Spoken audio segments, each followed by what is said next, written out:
السلام علیکم ورحمۃ اللہ وبرکاتہ۔ آج کی جو ٹاپک ہے وہ بہت ہی اہم اور بہت ہی ضرورت کی حامل ٹاپک ہے۔ وہ یہ ہے کہ آج کل معاشرے کے اندر، بلکہ ہم کہہ لیں کہ پوری انسانیت تقریباً خصوصاً نوجوان طبقہ اس چیز میں مشغول ہے۔ وہ یہ ہے کہ لوگ چھوٹی چھوٹی باتوں پر خودکشی کر لیتے ہیں۔ چھوٹی سے چھوٹی باتوں پر اپنی جان نکال لیتے ہیں اپنی ہاتھوں سے، کئی طریقے کا حربہ استعمال کرتے ہیں۔ پہلی بات تو یہ سمجھیں، یہ ناجائز اور حرام موت ہے۔ اس کا گناہ یہ ہے کہ اللہ تبارک و تعالی عالم برزخ میں آپ جس طور اور طریقے سے مرے ہیں، یعنی اگر آپ اپنے گلے میں رسی ڈال کر کے کسی چیز سے لٹک کر کے مرے ہیں تو قیامت تک اللہ تبارک و تعالی آپ کو اسی عذاب میں مبتلا کر دے گا۔ یعنی اللہ تبارک و تعالی ایسے وسائل پیدا کرے گا کہ آپ اسی طرح قیامت تک لٹکتے رہیں گے، اور جو تکلیف آپ کو مرتے وقت ہوئی تھی وہی تکلیف آپ کو ہوگی۔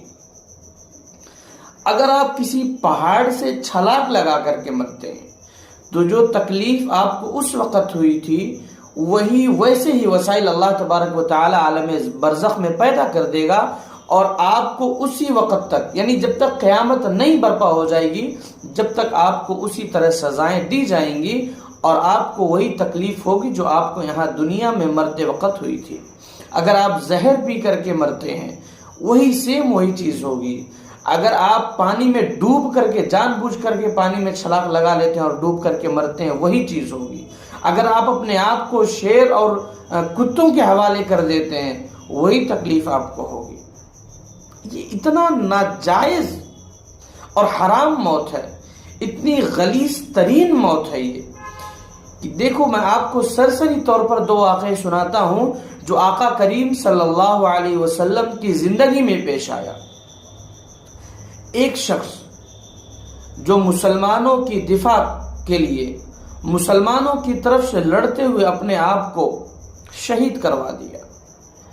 آقا کریم صلی اللہ علیہ وسلم، دیکھو، اس شخص نے بہادری کے وہ جوہر دکھائے تھے کہ جس کی نظیر نہیں مل پاتی ہے، اور صحابہ کرام حضور کے پاس آ کر کے اس کے بہادری کے جو جوہر تھے اس کو آ کر کے وہاں پہ بیان کرتے ہیں، اس کی تعریف کرتے ہیں۔ آقا نے فرمایا کہ وہ جہنم میں ہوگا۔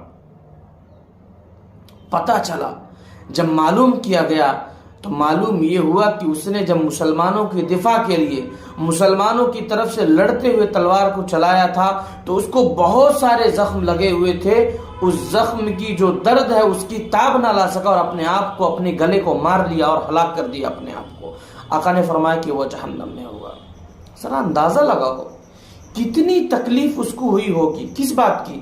اس بات کی اس کو کئی زخم لگے ہوئے تھے، اور وہ مسلمانوں کا دفاع کرتے ہوئے، مسلمانوں کی طرف سے لڑتے ہوئے، اسلام کی سربلندی کے لیے لڑتے ہوئے وہ شخص لڑ رہا تھا۔ اس کے باوجود آقا نے فرمایا تھا کہ وہ جہنم میں ہوگا، کیونکہ اس نے اپنا خود کا گلا اس بات کے لیے ریت دیا تھا، اس بات کے لیے کاٹ دیا تھا کہ وہ زخم کی تاب کو نہ لا سکا تھا، اس کا جو درد تھا اس کو برداشت نہ کر سکا تھا۔ دوسرا، ایک کلمہ گو تھے، انہوں نے خودکشی کر لی تھی۔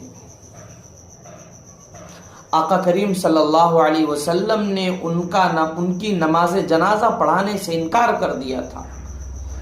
میں نماز جنازہ ان کا نہیں پڑھاتا۔ تو اندازہ لگاؤ، ایک بات ذرا آپ سمجھیں کہ میرا یہ عقیدہ ہے، اس دنیا میں آقا کریم صلی اللہ علیہ وسلم سے زیادہ رحم دل نہ کوئی تھا، نہ ہے اور نہ ہو سکے گا۔ آقا کریم صلی اللہ علیہ وسلم خودکشی کرنے والے پر رحم نہیں کھا رہے ہیں۔ ایک طرف فرما رہے ایک شخص کے لیے کہ وہ جہنمی ہے، دوسری طرف اس شخص کے لیے فرما رہے ہیں کہ میں اس کا جنازہ نہیں پڑھتا۔ تو آپ اندازہ لگائیں کہ کتنی ہی خراب اور کتنی ہی ناجائز حرام طریقے کی موت ہے یہ. ہو سکتا ہے ہمارے سامنے بہت سارے واقعات ایسے آ چکے ہیں، سوشل میڈیا کا دور، ہر کوئی جانتا ہے اس بات کو. میں جہاں پہ فی الحال امامت کر رہا ہوں، جہاں پہ فی الحال میں ہوں، بہت سارے واقعات میرے سامنے ایسے پیش آئے. جہاں پہ میں ہوں فی الحال اس کے قریب 6-7 کلومیٹر دور پہ ایک واقعہ سننے میں آیا کہ بندے نے صرف اس بات سے خودکشی کر لی تھی کہ اس کے پاس مال و دولت نہیں، کھانے پینے کا پیسہ نہیں ہے، اور جب پتہ کیا گیا تو پتہ کہ گھر میں بیٹھ کر کے گھر میں ڈیرا ڈالا ہوا تھا. آپ کو گھر میں تو دولت نہیں ملتی نا، آپ کو اس کے لیے کمانا پڑے گا، محنت کرنا پڑے گا. میں جب سنا میں پریشان ہو گیا یار کہ یہ بھی کوئی طریقہ ہے، یہ بھی کوئی چیز ہے. اللہ نے آپ کے بازو میں دم دیا ہے، طاقت دی ہے، اب کما کے کھاؤ. یہ کیا کہ مجھ سے کمانا نہیں ہو رہا اور آپ نے خودکشی کر لی. میرے بھائیو، یہ جو جان آپ کے پاس ہے، یہ اللہ تبارک و تعالی نے آپ کو ایک امانت دیا ہے. آپ اس کو اسی طرح استعمال کریں جس طرح اللہ تبارک و تعالی کہتا ہے. دیکھو، آپ کی خودکشی کرنے پر لوگ کہیں گے ہائے بڑا اچھا تھا چلا گیا، یا یوں کہیں گے اس کے ساتھ بڑا ظلم تھا، ہم اور آپ متاثر ہو جائیں گے، لیکن اللہ تبارک و تعالی اس سے متاثر نہیں ہوگا. یہ بات آپ ہمیشہ یاد رکھنا. دوسری بات، ہر ایک چیز کا ایک حل بھی تو ہے نا. مثال کے طور پر آپ نے شادی کر لی، اگر آپ مرد ہیں، آپ کی بیوی آپ کے اوپر ظلم کر رہی، ہو سکتا ہے کوئی ایسا ہو کہ اپنے مرد کو چین و سکون سے زندگی نہیں گزارنے دے، طلاق کا آپشن آپ کے پاس، لے لیں طلاق. یا کوئی عورت ہے، اس کا شوہر اس کے اوپر ظلم و زیادتی کر رہا ہے، اس کے گھر والے اس کے اوپر ظلم و زیادتی کر رہے ہیں، تو طلاق کا مطالبہ کر سکتی ہے، مطالبہ کرے. نہیں دے رہا، خلا کا آپشن آپ کے پاس ہے، خلا لے لیں آپ، کوئی مسئلہ نہیں ہے. تو ہر چیز کا آپ کے پاس آپشن ہے. اور آج کل ٹھرکی قسم کے لوگ پیدا ہوئے ہیں. کسی لڑکی سے محبت کرتے تھے، ابو سے بولے ابو شادی کر دو، تو پتہ چلا ابو نے انکار کر دیا، لے جا کر کے لگا لیا، مر گیا، ہلاک کر لیا اپنے آپ کو. دنیا والے متاثر ہو سکتے ہیں، دنیا والے آپ کو آپ کے حق میں بول سکتے ہیں کہ اس کا باپ بھی ظالم تھا، اس کی جہاں پہ محبت تھی، یعنی سسرال والے بھی اس کے ظالم تھے، جابر تھے، لیکن اللہ تبارک و تعالیٰ کے اس کا کوئی بہانہ نہیں چلے گا. اللہ تبارک و تعالیٰ اس سے متاثر نہیں ہوتا. لہٰذا یہ ٹھرکی قسم کی جو لوگ پیدا ہو گئے ہیں، یہ اپنے ذہن کو صحیح سلامت رکھیں. آپ کو یہاں پر آپ کی محبت نہیں مل سکی، چلو اچھی چیز. دیکھو، دوسری بات میں منع نہیں کر رہا ہوں، اسلام نے آپ کو اجازت دیا ہے، اگر کوئی آپ کو پسند آ جائے اس کے گھر پہ آپ رشتہ بھیج دیں، دیتا اسلام. ہم اس کو حل کر کے بتاتے ہیں کہ آپ چاروں تک پہنچ جائیں، کوئی مسئلہ نہیں ہے، ہم شریعت آپ کو اجازت دے دے گی. لیکن آپ کسی کے لیے اپنی جان کو کاٹ لینا اپنے ہاتھوں سے، پہاڑوں سے کود کر کے، پانی میں ڈوب کر کے، زہر پی کر کے، چھری چلا کر کے، اب کیوں ایسا کریں؟ ایک بات یاد رکھنا، ہر ایک چیز کا ایک وقت ہے، اور وقت سب سے بڑا مرہم ہے. زخم پر مرہم لگایا جاتا ہے، نمک نہیں چھڑکا جاتا ہے. اگر آپ کا ہاتھ کٹ گیا، آپ اس پہ نمک ڈالیں گے؟ نہیں، مرہم ڈالیں گے. وقت سب سے بڑا مرہم ہے.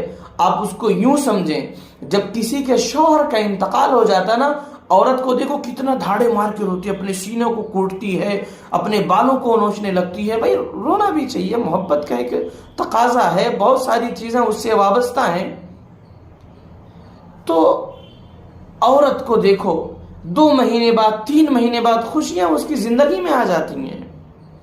وقت اس کو جینا سکھا دیتا ہے، وقت اس کے زخموں پر مرہم بن کر کے آتا ہے. اگر نہیں ملی آپ کی محبت، یا نہیں ملی وہ چیز جس کی طلب میں تھے، یا نہیں مل رہا آپ کو وہ چیز جس کے لیے آپ تڑپ رہے تھے، آپ اس کے لیے دوسرے حربے استعمال کریں، آپ اس کے لیے دوسری چیزیں استعمال کریں، آپ اس کے لیے اور طریقے استعمال کریں. طریقہ ہے کوئی جان کاٹنے کا. دوسری بات، اچھا دیکھو، ایک مثال میں اور دیتا ہوں. جب دن ختم ہوتا ہے، دن کا اختتام ہوتا ہے، اس کے بعد اللہ ایک دوسری روشنی کو ظاہر کرتا ہے، چاند کی روشنی۔ ہر کوئی واقف ہے اس سے کہ سورج گیا تو چاند آیا، چاند جائے گا پھر ریورس سورج آ جائے گا۔ اللہ بتانا چاہ رہا، ہم کو اس سے سبق حاصل کرنا چاہیے۔ اللہ بتانا کیا چاہ رہا ہے؟ اب کی بڑی امید چلی گئی، وہ چھوٹی امید سے پھر امید ایک اور حاصل کرو، اب بڑھتے رہو کسی چیز کی طرف۔ تو لہٰذا ہم لوگ اس سے باز آئیں۔ یہ جو محبت نہ ملنے کی وجہ سے یا غربت ہونے کی وجہ سے یا لوگوں نے ظلم کر دیا اس کی وجہ سے ہم نے جو اپنے جانوں کو نکالنا شروع کر دیا ہے، یہ بہت ہی ناجائز اور حرام قسم کی موت ہے۔ اور جو میں نے حدیث ذکر کیا کہ اللہ کے رسول نے جنازہ نہیں پڑھایا تھا، اس سے اس بات پر بھی دلیل ہمیں ملتی ہے کہ اگر آج کے وقت میں بھی کوئی ایسا بندہ کرتا ہے تو اس وقت کا جو مقبول ترین انسان ہے، مقبول ترین عالم ہے، اور اس وقت کا جو بڑا امام اور مقتدی مانا جاتا ہے، اس شخص کو چاہیے کہ اس شخص کا نماز جنازہ پڑھانے سے انکار کر دے جو خودکشی کر کے مر رہا ہے۔ اس کا عام انسان نماز جنازہ پڑھائے تاکہ اس کو لوگوں کو اس بات پر ہدایت ملے کہ یہ کوئی اچھی موت نہیں ہے۔ اگر یہ اچھی موت ہوتی تو مولوی کیوں پیچھے ہٹ رہا ہے، اس وقت کا مقتدی کیوں پیچھے ہٹ رہا ہے نماز پڑھانے سے؟ تو یہاں سے ہمیں یہ بات ملتی ہے کہ دنیا جو ہے ہمارے لیے مسافر خانہ ہے۔ مسافر کبھی اے سی میں زندگی نہیں گزارتا ہے۔ سنا ہے کوئی مسافر کوئی اے سی میں زندگی گزار رہا ہو؟ اللہ تبارک و تعالی ہو سکتا ہے آپ کو اس کے ذریعے آزما رہا ہو، اور جب آپ آزمائش میں مکمل اتر جا رہے ہو، اللہ کہہ رہا کہ پھر آپ کے لیے جنت ہے۔ اللہ ہو سکتا ہے آپ کے سسرال والوں کو، آپ کے سسرال والے جو آپ پر ظلم کر رہے ہیں، ہو سکتا ہے اللہ تبارک و تعالیٰ اس کے ذریعے آپ کو آزما رہا۔ اچھا یہ بات ہے، ظلم ہے، آپ برداشت نہ کریں، آپ کے پاس آپشن بھی تو ہے نا کہ آپ طلاق کا مطالبہ کر سکتے ہیں، آپ طلاق لے سکتے ہیں، خلا لے سکتے ہیں، آپ کے پاس آپشن بھی ہے۔ آپ کے پاس مال و دولت نہیں ہے، اللہ آپ کو آزما رہا ہے۔ ایک یہ ہوتا ہے کہ اللہ نے مال و دولت آپ کو نہیں دیا، آپ کوشش کر رہے ہیں اس کے باوجود نہیں ملا، تو یہ چلو شریعت کے دائرے میں اس کا کوئی حل ہے کہ اللہ تبارک و تعالیٰ آپ کو آزما رہا ہے یا ایسا ویسا جو بھی مسائل پیش آتے ہیں۔ لیکن وہ لوگ جو کوڑھیوں کی طرح گھر میں یوں ہی بیٹھ جاتے ہیں، کہتے ہیں اللہ مال و دولت نہیں دے رہا ہے، تو آپ کے پاس بھائی یہاں پہ آپشن، آپ کمائیں نا، کما کر کے اپنی زندگی گزر اور بسر کریں نا۔ یہ کیا طریقہ کہ آپ نے اپنی جان لے لیا۔ حاصل کلام یہ ہے کہ ہر ایک چیز کا ایک حل ہے۔ کوئی بھی چیز ہو کسی بھی دائرے میں رہ کر کے ہو، میں نے کئی ساری مثالیں دیں۔ اگر آپ کے رشتہ دار آپ کے اوپر ظلم کر رہے ہیں، کنارہ کشی اختیار کر لیں۔ اگر آپ کے سسرال والے آپ پر ظلم کر رہے ہیں، طلاق کا مطالبہ کریں۔ اگر آپ کی بیوی آپ پر ظلم کر رہی ہے، نہیں آپ کو جینے دے رہی ہے کوئی بھائی پہلوان بہادر کوئی ہے ایسی بیوی، ایسے واقعات بہت کم ملتے ہیں، لیکن ہے کوئی بہادر بیوی جو آپ کو جینے نہیں دے رہی ہے، طلاق دے دیں آپ اس کو۔ کافی سارے آپشنز ہیں، لہٰذا آپ اپنے جانوں کو خود سے ہلاک نہ کریں، ورنہ اللہ تبارک و تعالیٰ بہت بڑا عذاب آپ کو دے گا۔